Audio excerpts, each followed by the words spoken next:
sport bike, you want to keep the wheel on the ground all the time. Now, of course, that's not always possible, and that's why we have adjustments.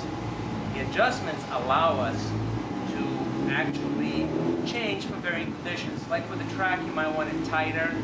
For the street, you might want it a little bit softer because you get a lot more bumps. Right. Now, once we get into tighter and softer, most people are under the impression that the spring is what makes the bike tighter.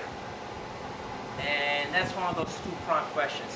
While that is true, the spring, even though you have a spring adjuster, which adjusts the preload of the spring, does not change the ride one bit. The spring is measured on how much you compress it and how much force it takes to compress a certain amount. When you're sitting on a bike, fully extended, this will be a fully extended condition. When you sit on a bike, the bike goes down a certain amount. That is sag. Later on, we are going to talk about how to adjust sag, but the way you do adjust sag is by turning the spring preload in. What that's going to do, instead of the fork being over here, it's going to pick it up a little bit because you're pushing against the spring. The spring is pushing against the lower leg and it's extending the fork. So the overall length of the spring never changes. The overall length from here to here changes. So it's still the same darn spring. So all you're really doing is you're adjusting the height. But that's very important because you have a certain amount of travel. Depending on where you set the height is how much travel you're going to have in one direction or the other. If you set the sag at a very high number, that means that when you sit on the bike, it's going to compress a lot more. That means you're going to have a lot less travel in the downward direction and more travel in the up direction. One thing you learn in physics, no free lunch. And this is one of those, this is always the case. You have to give something up. So, can we fix that? Well, yes we can. What we can do is there's oil in here. There is oil in here inside these forks. This one doesn't have oil because I use this for my demo. But there is oil in here, and the oil, the amount of oil you put in actually affects the spring rate of the bike. It does not change the spring in any shape or form. The spring is an absolute. It is what it is. But air does not compress at a linear rate. Okay, what does that mean? The way you put oil in, you collapse this fork all the way down. Notice what happens here, right?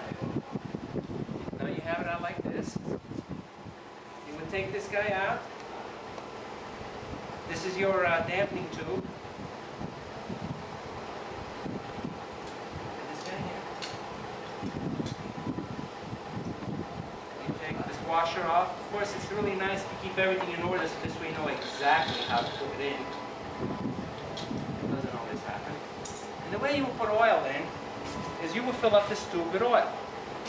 Of course, you also have to move the dampening tube up and down because what happens is the dampening tube gets emptied out of oil. You want to make sure you prime it.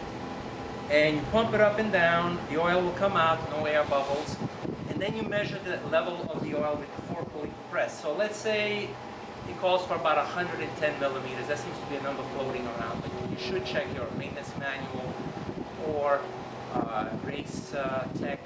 They have a real good section on how to set up the front end and what the oil level is. And you measure from the top of the fork to the top of the oil level.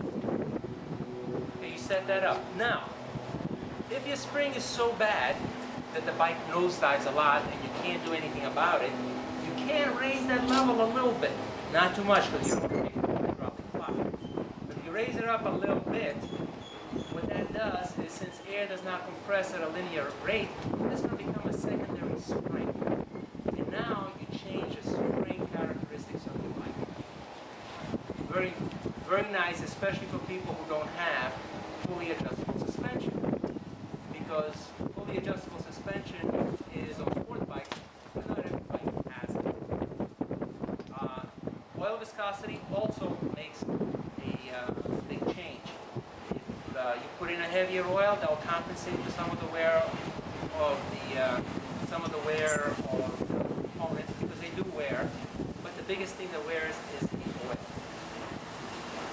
does wear out because you have viscosity, and as the soil is reinforced with these little orifices, you shear the viscosity, the oil viscosity drops. You shear the oil molecules, and it gets thinner.